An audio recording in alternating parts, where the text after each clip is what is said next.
Hello po, ngayong gabi po ay magluluto po ako ng sinigang na isda dahil malamig ang panahon ngayon. So sasabayan natin na mainit na sinigang na maraming sabaw.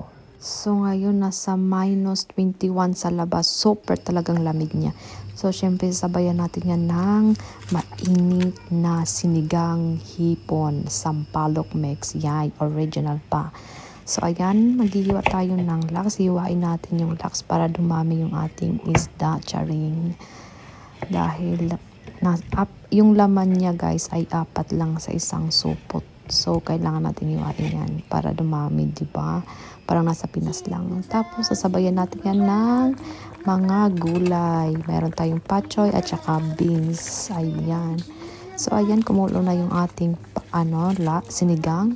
At lilagay na natin yung ating gulay. Ayan, yan lang ang aking gulay dahil yan lang ang aking nakita sa tindahan. So, ayan guys. Sana malamig at mainit or mainit yan sa inyo. Siyempre, nasa Pinas kayo. Tapos dito sa amin super ang lamig-lamig at nag-i-snow pa. Kaya ayan, ito ang ating ulam para lumamig or uminit yung ating katawan. So, ayan guys. Thank you for watching. See you again. Bye bye.